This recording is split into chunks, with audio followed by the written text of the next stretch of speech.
I wasn't wanting to give Mountain Dew too many free looks, even though that's basically what this entire series is, where I have them in the title of every video and all that nonsense. But I wasn't really thinking of like featuring their product or their brand prominently in every video.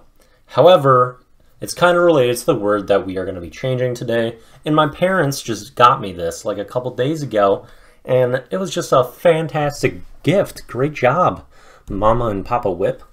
And since I already have the Mountain Dew shirt on, like, I'm not going to hide the drink either, and I'm going to need the caffeine, because I'm going to try to pump out a lot of videos for what is being released today, Valentine's Day, because this will be the Daily Dew for Valentine's Day.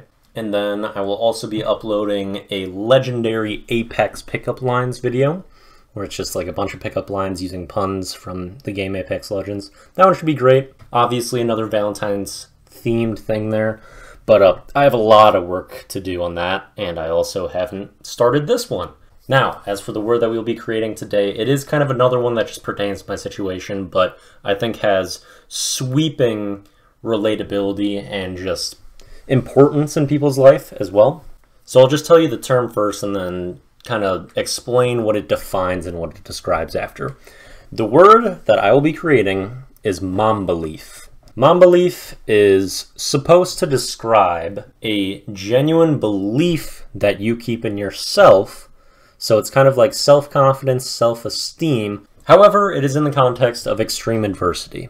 It is self-belief when the entire outside world is showing that you shouldn't have any. And part of the origin from this word is a quote by Kobe Bryant, and it was probably made a little bit more popular by Dion Waiters. He said it like a couple of years after, but Kobe was the original one who said it, and it was like, I would rather go 0 for 30 than 0 for 9. And it's talking about shooting in a basketball game. Because when you go 0 for 9, you gave up on yourself. You stopped shooting. You quit. You defeated yourself. And so that's kind of the mentality that we want to capture. You keep going through, believing that you'll be successful and giving yourself a chance to succeed and trusting in yourself, even when others might not and when everything looks like you shouldn't. That is Mambalief. There's been a lot of talk about Mamba mentality around Kobe for years, even before he passed and before he retired as well. And I think self-belief and self-confidence was obviously apparent in him. And it's apparent in many successful, outrageously great and successful people. And I think it's almost a necessity. To be the absolute best, you have to believe that you can become that. You don't get that on accident. I've been thinking about this lately. It's like, you need reasons for good things to happen. Bad things will happen for no reason on their own all the time. I just woke up and my jaw was out of alignment a couple days ago. Like, that just pops this sucker out. Like, I don't get how that works. Bad things will find a way to happen. Good things, you have to have a reason. One of the reasons that you can have is because you're willing to try things other people won't, because they're afraid of failure, or because they don't think they can accomplish it. If you break that barrier, you don't hold yourself back. That's one thing that you have going for you that a lot of other people may not have. If they're not willing to try, if they're not willing to put themselves in these hard situations, you've got a leg up on them immediately. That doesn't mean you're going to succeed, but it also doesn't guarantee your failure, like if you don't do it, or if you don't have that feeling. So if you haven't put these together already, Mambalief is really just the combination of Mamba, which was Kobe Bryant's nickname, and then belief, the second half of that, because really it's all about self-belief and being able to continue on with something when all signs point that you shouldn't. And then there's also the factor of like, it's kind of like mom belief. That's not how it's spelt, but it's how it sounds. And this is something that, again, this is all about kind of self-belief, but moms have that same thing where they don't really give up on their child. It's so difficult, at least for a lot of them. They can see a lot of things showing them that their child is awful. Like, I mean, you see these things about like serial killers, and then their parents still like are like, oh, deep down we know he's good. There's always that going on. It's so hard to let go. So the mom aspect in the word I think also makes sense. However, it's really in its definition about self-belief. And it should be noted, Mambalief is not always a good thing.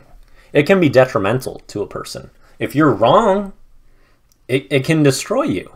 If you continue down the same path in a place where you're never going to achieve, but you think you might because you have Mambalief, that could take up your entire life and just lead you down a path where you can't recover.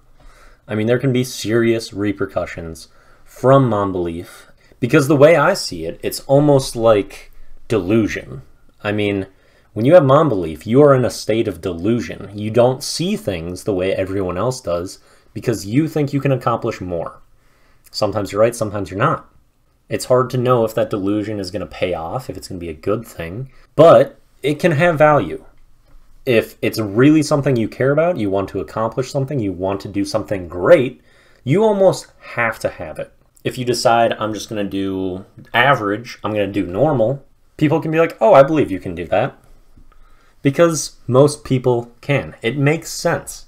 If you're going to try to do something extraordinarily difficult that you think only you are capable of, not a lot of people are going to be on board with that. So you have to have the belief internally, because it's going to be so hard to get it from other sources. And you're not always going to have people around you that can support you and share that delusional belief. So sometimes you're the only option. But the great thing about Mambalief is that it can power you through when you don't have the support that you might need or want. And then it can also foster belief. If you are so passionately believing in yourself, other people will be like, maybe he's right, you know? Like if you see someone failing and they quit, you're like, oh, there was a failure. If you see someone failing and they just continue and continue and continue to do it, I mean, you have a second thought. You're like, okay, do they know something I don't? Are they actually going to figure this out eventually? And once you start to see some success, it's inspiring. So it's one of those things where when it's good, it's really good. Like Mambalief can take you to extreme heights and give you a massive boost. When it's bad, it can go really bad. But if you don't want to be average, if you don't want to do what everyone does, that's probably the risk you gotta take. So if you're gonna do something stupid like try to get sponsored by Mountain Dew, post every single day while you're working a full-time job, and then post other stuff on top of that, and throw away 4,000 subscribers, I mean, you might need some Mambalief, that's for sure. And Mambalief is quite related to a word that I was talking about before, a week or two back, called patience, which is being able to maintain patience while you're not seeing an improvement or getting closer to your goal and might even be getting farther away. So they kind of go hand in hand. The way that you get through patience is basically with Mambalief, but they're constantly battling with each other, and that's where things get very complicated. And since it is Valentine's Day, I think let's do a little story about Valentine's Day too, because it's an example of Mambalief and also failure throughout that. A year ago exactly now at this point, I asked a girl out that I hadn't seen for I think 8 months. I hadn't seen her in person. I only knew her for a month total, had a great connection with her. I was studying abroad out in Australia, and we were both Americans, but she was basically across the country. And I'd never really made a move because I had to come back early, and also she had a boyfriend at the time, so I was trying to be respectful. Learned that she didn't have a boyfriend, and I asked her out. After like 8 months of sending a message every now and then to her, and like we had a great connection, but it was so bold. And I was thinking about going on like a road trip to see her like earlier before I asked her out, and I don't know, I'm just like, if it's the right person, they'll make it work. So that's like an example of just doing something so stupid, but it's because I believe in stuff and I try to make the best possible thing happen. And that's something that I love and I hate about myself. I'm always trying to do the best possible thing. It breeds a lot of failure and a lot of embarrassment. But if you keep the Mambalief, you can get through those. So, hopefully I don't have to do that too many more times, because it's been 23 straight Valentine's Days of not having anyone on that day. We'll see if we can turn it around eventually. I don't know. Until that day, we keep chugging with the daily dues. Moving on, comment of the day. comment of the day comes from Gavin. He says, I refuse to call guys hot. I'm so unbelievably super straight, I can't even do it. That being said, Zac Efron is a Zalexiel. And Gavin, I could not agree more. At least with the Zac Efron part. I know the first half was just satire. And I mean, we do call you loose anus farts for a reason. So, unbelievably super straight, I don't know about that one. But no, I definitely agree that Zac Efron is a Zalexiel. I think it was The Neighbors. I think that's what the movie was called, with like Seth Rogen that he's in. My God, does he look insane in that movie. But yeah, definitely agree with your assessment. Made me chuckle a little bit. Good realization, good example. We're going to give you a 186 out of 214. Very high score through this new format at the moment. Well done. Now, on to the song of the day. Song of the day is Passin' Me By The Pharcyde. And here's some classical hip-hop. Really enjoy this song. It's basically just about rejection from girls and like pursuing girls and them always saying no. So pretty appropriate for Valentine's Day, in my situation at least. And a song that I've liked for a long time.